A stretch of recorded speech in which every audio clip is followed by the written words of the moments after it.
The emergency klaxon echoed through the crystalline halls of the Galactic Council station, a sound that hadn't been heard in 300 rotations. Admiral Vashi's tentacles writhed with barely contained frustration as he surveyed the assembled representatives. And oh, what a magnificent sight they made! The cream of galactic civilization, reduced to nervous wrecks by a species that still used projectile weapons and actually believed in something called democracy. Honored delegates, Vashi began, his voice carrying the weight of impending doom. We face an unprecedented crisis. The humans have done it again. A collective shudder rippled through the chamber. Admiral Drohorn, resplendent in his ceremonial battle armor that hadn't seen actual combat in 2 centuries, puffed up his chest plates. Surely you exaggerate, Vashi. These mammals barely qualify as a space-faring species. They still burn fossil fuels on half their planet. Judge Quintara's nervous clicking filled the silence that followed. Her compound eyes darted between the assembled dignitaries, searching for reassurance that clearly wasn't coming. Admiral Drohorn, she said, her voice trembling like a leaf in a solar storm. Perhaps you haven't reviewed the latest reports? General Kraftnog, whose battle scars told stories of conflicts across 17 star systems, slowly raised his massive head. When he spoke, his voice carried the weight of bitter experience. I have reviewed them. All of them. He paused, letting that sink in. In 6 months, these primitive humans have resolved 14 separate conflicts. 14, without firing a single shot. Resolved, Admiral Drohorn scoffed, though his certainty seemed to waver. You mean surrendered, surely? No, Kraftnog replied flatly. I mean they won. Every single time. They walked into situations where civilized species would have spent decades in honorable combat, and somehow, inexplicably, everyone else just agreed with them. The silence that followed was deafening. Here they were, representatives of species that had mastered faster-than-light travel, energy manipulation, and genetic engineering, being systematically outmaneuvered by beings who still argued about the shape of their own planet. Vashi's tentacles coiled tighter. The worst part? They keep insisting it's all just common sense, and offering to teach us their methods. He practically spat the words. As if we, the architects of galactic civilization, need lessons in diplomacy from creatures who invented warfare before agriculture.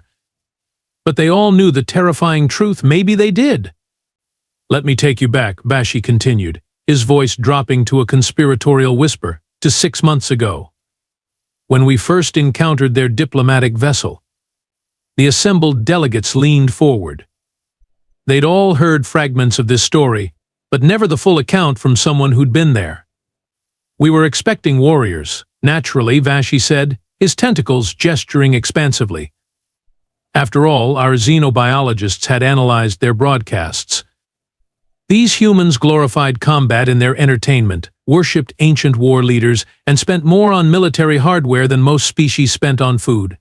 Clearly, we were about to meet some scarred battle commander who'd earned his position through countless victories.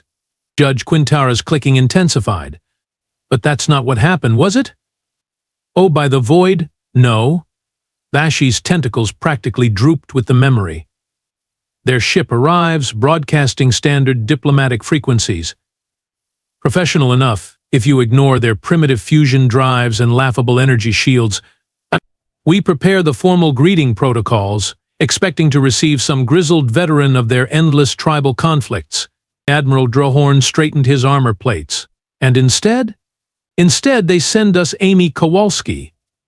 The name hung in the air like a toxic gas cloud. A 28-year-old female. No visible battle scars, no ceremonial weapons, no indicators of military rank whatsoever. She stepped off their transport wearing what I can only describe as business casual and carrying nothing but a small electronic device and a beverage container. The silence was profound. Several delegates exchanged uncomfortable glances. We assumed, Vashi continued, that she was some sort of advanced scout. Maybe a cultural liaison preparing for the arrival of their real negotiator. So we treated her accordingly, provided basic hospitality while waiting for the important person to show up. But she was the important person. General Kraftnog said quietly. It wasn't a question. Oh yes. And that's when things got unsettling. Vashi paused, collecting his thoughts. She started asking questions. Not the formal diplomatic inquiries we expected, but strange, simple questions that somehow made everyone in the room feel exposed. Morden, the Council's chief xenocultural specialist, finally spoke up. His multiple eyes blinked in sequence as he accessed his notes. I was monitoring the entire exchange. Her opening question was, and I quote, "So how does decision-making work around here? Like who actually decides things versus who just thinks they do?" A collective intake of breath filled the chamber. At first we thought it was primitive ignorance, Morden continued. Surely any civilized being understood proper hierarchical structures. But then she followed up with, and how do you handle it when someone's official position doesn't match their actual influence? She asked this while looking directly at Sub-Admiral Thesic, who everyone knew was Drohorn's puppet master. Admiral Drohorn's armor plates clattered indignantly. That's classified information. Exactly. Vashi's tentacles whipped through the air. She somehow identified our power structures within minutes of walking into the room. No intelligence briefings, no prior contact, just observation and innocent questions. It gets worse, Morden added helpfully. She asked about our resource allocation methods, our conflict resolution protocols, and our long-term planning strategies. Each question sounded like casual curiosity, but collectively they mapped out our entire governmental framework. Judge Quintara's clicking reached panic frequencies. And we answered her? We couldn't help ourselves, Vashi admitted, his voice heavy with shame. She had this way of making everything seem like friendly conversation. By the time we realized what was happening, she knew more about our operations than most of our own council members. The humans, Morden concluded with scientific detachment, appear to have weaponized small talk. But that first meeting was just reconnaissance, Vashi continued, his voice taking on the tone of someone recounting a particularly vivid nightmare. The real horror came 3 weeks later during the Kepler 442 mining dispute. The delegates all knew about Kepler 442, a resource-rich system claimed by both the hegemony and the Terran Federation, the kind of territorial dispute that typically required decades of formal combat to resolve properly. We assembled our finest minds, Admiral Drohorn announced proudly, apparently forgetting his earlier humiliation. Commander Tom Mali, the architect of the Vega campaigns, Moran, our most brilliant economic strategist who'd never lost a trade negotiation. We brought documentation, legal precedents, military assessments, and economic projections. 3 full transport ships worth of preparation. And the humans? Judge Quintara asked, though her tone suggested she already dreaded the answer. Amy Kowalski, Vashi replied flatly. Alone, with her tablet device and that accursed beverage container she calls coffee. General Kraftnog's scarred face twisted into what might have been mistaken for a smile if you didn't know better. Tell them about the seating arrangements. Ah, yes. Vashi's tentacles writhed with remembered frustration. We'd prepared a formal conference chamber, proper hierarchical seating, ceremonial displays of our respective military might. Very civilized, very proper. She walked in, looked around, and asked, "Mind if we just sit in a circle? All this formal stuff makes me nervous. And I think better when I'm comfortable." Simple psychological manipulation, Morden interjected clinically. By appearing vulnerable, she encouraged reciprocal openness while simultaneously dismantling our carefully constructed power dynamics. At the time, we thought it was just primitive social awkwardness, Drohorn admitted. So we humored her. Big mistake. Vashi nodded gravely. The negotiation began normally enough. Commander Mali presented our historical claims to the system, backed by extensive documentation dating back 4,000 rotations. Moran followed with economic projections showing our species' greater need for those particular mineral resources. Airtight arguments, really. And Amy's response? Quintara's clicking had reached a pitch that was frankly painful to listen to. She nodded thoughtfully, took a sip of her coffee, and said, "That's really interesting. Can I ask why you chose that particular starting date for your historical claims?" I noticed it's exactly 50 years after the Rigel Accords established new territorial guidelines. The silence that followed was deafening. She'd done her homework, Kraftnog growled. Our historical claim was actually a legal loophole exploitation. It gets worse, Vashi continued. Molly tried to recover by shifting to military necessity arguments. The system's strategic value, our defensive requirements, standard posturing. Amy listened carefully, asked a few clarifying questions about fleet positions and supply lines, then casually mentioned, "Oh, that reminds me. How's the construction going on that new base in the Arcturus sector?" Drohorn's armor plates went completely still. That project was classified at the highest levels. Exactly. Vashi's tentacles flailed wildly. She knew about our secret military buildup, but she didn't present it as intelligence or use it to threaten us. She just brought it up like she was asking about the weather, as if everyone obviously knew about it already. The psychological impact was devastating, Morden observed. If she knew about Arcturus, what else did she know? How much of our supposedly secret strategic planning was actually transparent to human intelligence? But the real masterstroke, Vashi said, his voice dropping to a whisper, came when Moran tried to salvage things with economic arguments. He presented our species' superior industrial capacity, our more efficient extraction methods, our greater contribution to galactic commerce. And? Judge Quintara prompted. She agreed with him completely, Kraftnog said, his voice heavy with bitter admiration. Praised our efficiency, our industrial prowess, our economic contributions. Then asked, with all those advantages, wouldn't it be more beneficial for everyone if you focused on the 12 other systems you're better equipped to develop? While we handle this one difficult extraction project that honestly seems beneath your capabilities. The chamber fell silent as the implications sank in. She'd used their own pride against them, making the concession sound like they were doing her a favor. The treaty was signed 4 hours later, Vashi concluded. We walked away feeling magnanimous and superior. It took us 3 days to realize we'd given up everything we came for. Admiral Drohorn's voice was barely a whisper. How is that possible? Because Morden said with clinical precision, she never argued against our positions. She simply asked questions that made us argue against ourselves. Judge Quintara's clicking reached a crescendo of panic. And that was just the beginning, wasn't it? Vashi's tentacles drooped with defeat. Oh, my dear colleague, you have no idea.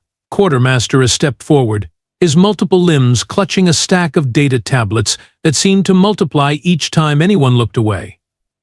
His voice carried the particular strain that came from trying to explain the impossible to people who demanded logical answers. The supply chain incidents began 2 months ago, he announced, his tone suggesting he'd rather be anywhere else in the galaxy. Small things at first. Delivery schedules that somehow favored human trade routes, raw material allocations that accidentally prioritized human manufacturing colonies. Each incident individually explainable as clerical errors or systemic coincidences. But taken together, Admiral Drohorn prompted, though his earlier bluster had deflated considerably. Taken together, they represent the most sophisticated economic manipulation I've ever encountered, Quartermaster replied grimly. And the humans responsible for these coincidences claim they're just trying to optimize efficiency and reduce waste in the system. General Kraftnog's scarred features twisted into a scowl. Tell them about the Proxima incident. Ah, yes. Quartermaster A's appendages rustled through his data tablets. 3 weeks ago, Brandon Torres, a human engineer, was invited to inspect our mining operations on Proxima Centauri. Standard diplomatic courtesy. We expected him to take the tour, make polite observations about our superior technology, perhaps ask a few technical questions. Judge Quintara's clicking had reached a frequency that was making several delegates wince. But that's not what happened? He spent exactly 47 minutes examining our extraction equipment, Quartermaster continued, asked seemingly innocent questions about operational efficiency, maintenance schedules, and resource allocation. Then he paused at Control Station 7 and said, and I quote, that's interesting. Your output readings don't match your input calculations. Is that normal? The silence that followed could have been cut with a ceremonial blade. Station 7 was where Overseer Drath had been skimming extracted minerals for the black market, Admiral Drohorn admitted quietly. We'd been investigating the discrepancy for 6 months without success. Brandon Torres found it in under an hour, Quartermaster said flatly. When we asked how he knew where to look, he shrugged and said he used to work quality control back home and that numbers don't lie, but people sure do. Gordon looked up from his notes. The psychological profile suggests humans possess an intuitive understanding of systematic deception that borders on the supernatural. It gets worse, Vashi interjected. The trade negotiations with the Centauri Collective. We sent our most experienced commercial diplomats, backed by centuries of precedent and legal framework. The humans sent Amy Kowalski again, plus 2 advisors who turned out to be a small-town accountant and a retired school teacher. School teacher, Admiral Drohorn repeated, his voice hollow with disbelief. Helen Martinez, 63 years old, former educator of human children, Vashi confirmed. She listened to our trade representatives outline the complex tariff structures, the historical precedents, but the carefully balanced economic relationships that had taken decades to establish. Then she raised her hand like she was still in a classroom and asked, "Excuse me, but why does it have to be so complicated?" Quartermaster A's limbs trembled slightly. That single question unraveled 200 years of deliberately obfuscated trade law. The Centauri representatives spent the next 6 hours explaining why things had to be complex, and in doing so, it revealed exactly how they'd been overcharging everyone for generations. The new trade agreement, Judge Quintara said slowly, the one that somehow benefits every species except the Centauri. Written by a retired school teacher in 3 hours, Vashi confirmed. She called it basic fairness and offered to teach a seminar on clear communication in business relationships. General Kraftnog's voice carried the weight of personal experience. The military incidents are perhaps the most disturbing.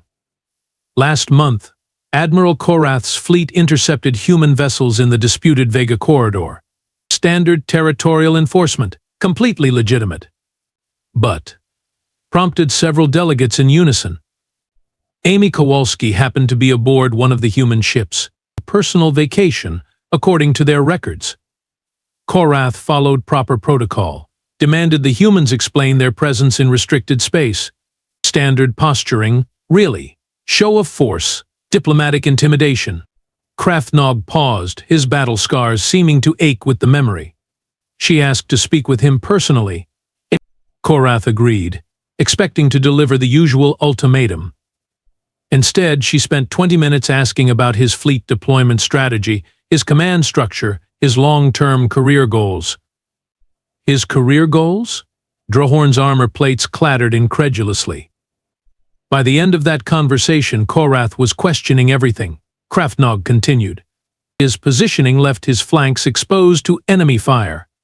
His aggressive stance was actually projecting weakness rather than strength. His entire tactical doctrine was based on assumptions that hadn't been valid for decades. She convinced him to withdraw? Quintara asked. She convinced him to request immediate reassignment to the Naval Academy, Kraftnog replied heavily. He spent the next week redesigning our entire combat curriculum. Claims Amy Kowalski helped him find his true calling as an educator rather than an aggressor. Morden looked up from furious note-taking. The pattern is clear. Humans possess an uncanny ability to identify the fundamental contradictions in our systems, our thinking, our very identities. They ask questions that force us to confront uncomfortable truths we've been avoiding. But they're not trying to destroy us, Vashi observed, his voice carrying a note of confused frustration. They genuinely seem to want to help. That's what makes this so terrifying. Admiral Drohorn's voice was barely audible. How do you defend against an enemy who defeats you by making you better? The question hung in the chamber like a toxic cloud. Outside, the stars continued their ancient dance, indifferent to the crisis of confidence consuming the galaxy's most advanced civilizations. The worst part, Quartermaster said quietly, is that they keep offering to teach us their methods. Judge Quintara's compound eyes focused with the intensity of someone about to deliver a death sentence. Her clicking had finally stopped, replaced by an ominous silence that somehow felt more threatening than her earlier panic. And when she spoke, her voice carried the weight of terrible understanding. I have spent the last 4 months analyzing human behavioral patterns, she began, her words measured and precise. What I have found challenges everything we thought we knew about intelligence, warfare, and civilization itself. The assembled delegates leaned forward, sensing they were about to hear something that would fundamentally change their understanding of the universe. The key, Quintara continued, lies in a single word that appears in virtually every human interaction. Why? Admiral Drohorn's armor plates shifted uncertainly. Why? Exactly, Quintara replied, and several delegates had the uncomfortable feeling they'd just been demonstrated upon. Humans ask why about everything. Not just technical questions or scientific inquiries, but social structures, cultural traditions, hierarchical systems, operational procedures. Everything that we accept as natural order, they question as if it were merely a choice someone made. General Kraftnog's scarred face creased with growing comprehension. And when you try to explain why something is the way it is, you realize you don't actually know, Quintara finished. Or worse, you realize the reasons are outdated, illogical, or self-serving. Their curiosity systematically dismantles our assumptions by forcing us to examine the foundations of our beliefs. Morden looked up from his notes, his multiple eyes blinking in sequence. But surely this is just primitive ignorance, an inability to accept established wisdom? That's what we thought, Quintara replied grimly. Until I researched Amy Kowalski's background. She's not some naive idealist stumbling through diplomacy by accident. She's a former corporate attorney who specialized in hostile takeover negotiations and contract dispute resolution. The chamber fell silent enough that you could have heard a pin drop in vacuum. Corporate attorney? Vashi's tentacles had gone completely still. For 12 years, she represented major Earth corporations in negotiations where billions of credits and thousands of jobs hung in the balance. Quintara continued relentlessly. Her success rate was 93%. She never lost a case that went to trial because she never let cases go to trial. She would find the weak points in opposing arguments, the contradictions in their logic, the personal motivations driving their positions, and use those discoveries to craft settlements that everyone believed were their own idea. Admiral Drohorn's voice was barely a whisper. Social manipulation as a survival skill. Not warfare, Quintara corrected. That's the terrifying part. To humans, this isn't combat. It's just how they communicate. They've evolved in an environment where understanding the emotional and psychological states of others was necessary for survival. What we perceive as supernatural insight is simply their default mode of interaction. Judge Quintara activated a holographic display showing brain scans and behavioral analysis charts. Humans possess what their scientists call emotional intelligence. They can read micro-expressions, tone variations, body language cues that most species don't even register. They process this information subconsciously, allowing them to predict behavior patterns through what I can only describe as emotional mathematics. Emotional mathematics? Several delegates echoed in horrified unison. They weaponize empathy, Quintara explained, her voice taking on the clinical detachment of someone describing a particularly virulent disease. They understand that every being has needs, fears, desires, and contradictions. They identify these psychological pressure points not to exploit them maliciously, but to find mutually beneficial solutions that address everyone's underlying concerns. Quartermaster A's limbs were trembling again. That's why they always win negotiations. They're not trying to defeat us. They're trying to solve our problems in ways that make us grateful for the privilege. Exactly, Quintara confirmed. Amy Kowalski doesn't see Admiral Drohorn as an adversary to defeat. She sees him as a puzzle to solve. What does he really want?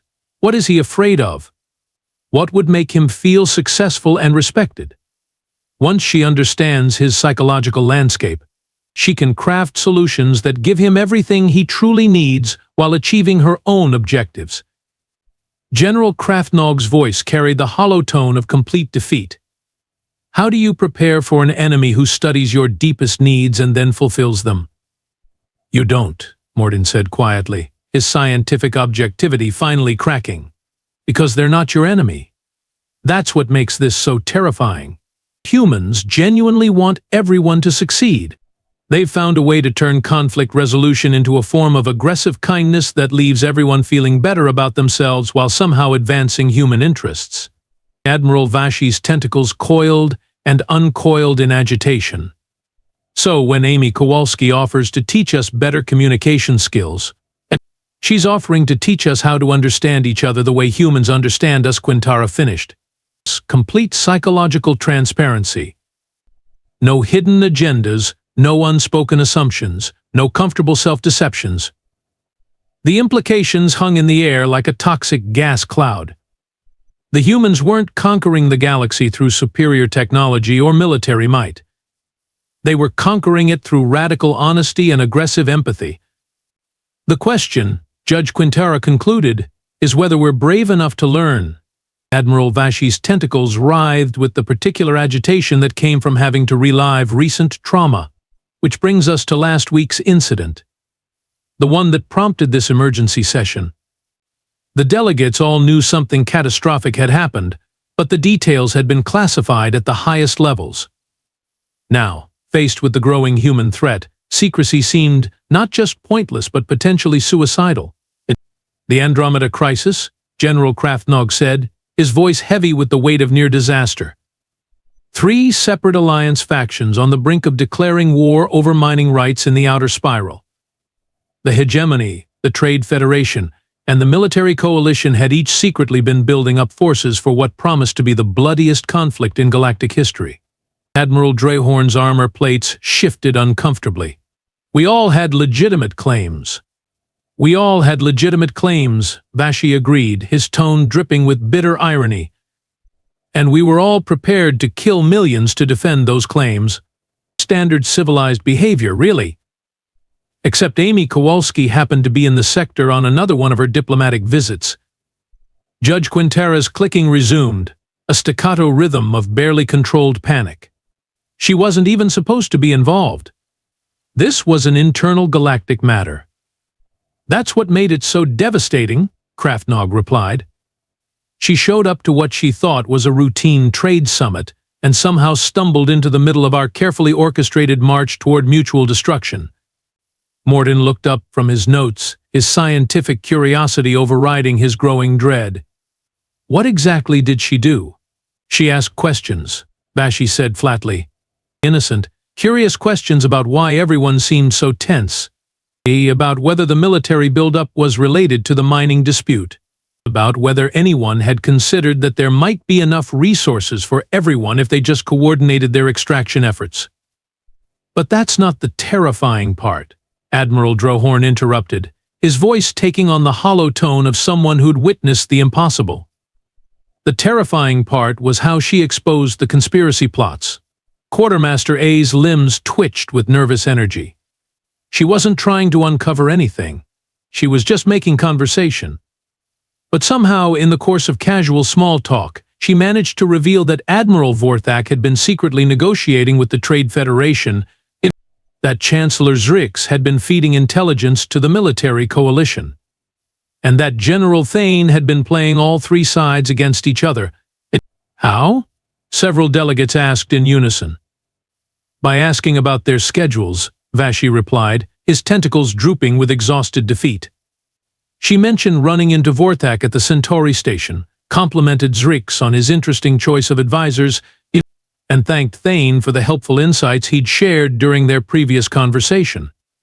3 innocent comments that revealed 3 separate betrayals. The chamber fell silent as the implications sank in. Amy Kowalski hadn't exposed the conspiracies through intelligence gathering or espionage.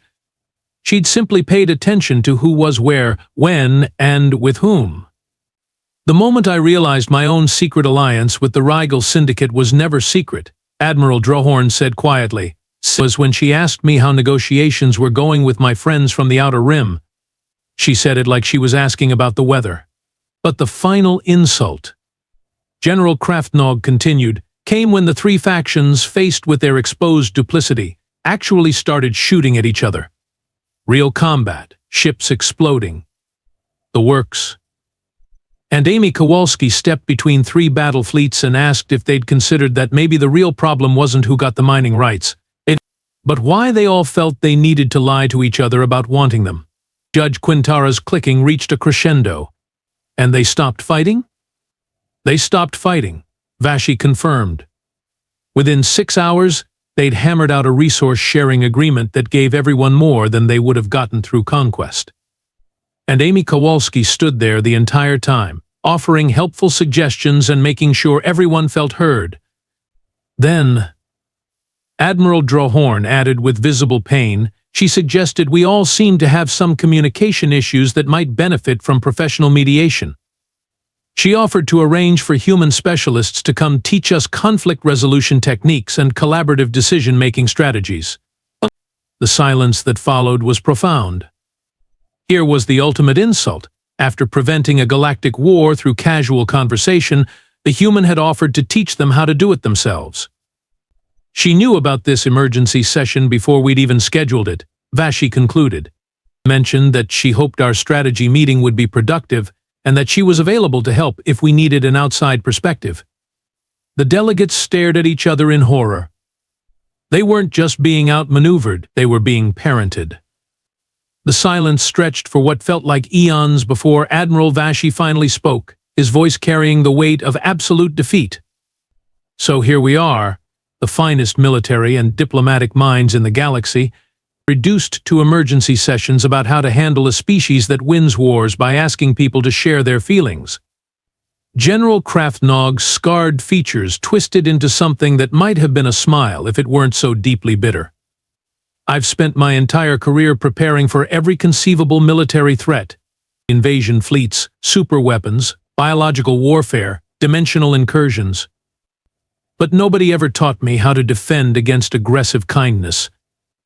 The irony, Judge Quintara observed, her clicking now subdued to a mournful whisper, is that we used to fear war. Now we fear peace negotiations. At least in battle, you know who your enemy is and what they want from you. Admiral Drohorn's armor plates had lost all their earlier luster. Military force is useless against human diplomacy. You can't shoot down a conversation. You can't blockade small talk. You can't declare war on someone who keeps asking if you're feeling okay and whether there's anything they can do to help. Quartermaster erased one trembling appendage. Speaking of which, we've received another diplomatic request. Amy Kowalski would like to schedule a friendly chat about optimizing our supply chain management. She suggests meeting somewhere casual and comfortable where we can really get to know each other. The collective shudder that ran through the chamber could have registered on seismic equipment. We have no choice, Vashi announced with the resignation of someone accepting terminal diagnosis. Humans are here to stay. We must adapt to a galaxy where the most dangerous weapon is small talk and the greatest military strategists are former school teachers. Morden looked up from his final notes. I'm preparing a survival guide for human interaction. Chapter 1. How to answer direct questions without revealing state secrets. Chapter 2. Recognizing when casual conversation has become intelligence gathering. Chapter 3. Emergency protocols for when humans start being helpful. The age of civilized warfare is over, General Kraftnog declared solemnly. Welcome to the era of weaponized empathy. Admiral Vashi's tentacles coiled in final defeat. May the void have mercy on us all. Outside the chamber, the stars continued their eternal dance, indifferent to the fact that one small blue planet had just conquered the galaxy through the radical act of paying attention to other people's feelings. The humans, of course, would insist they were just being friendly.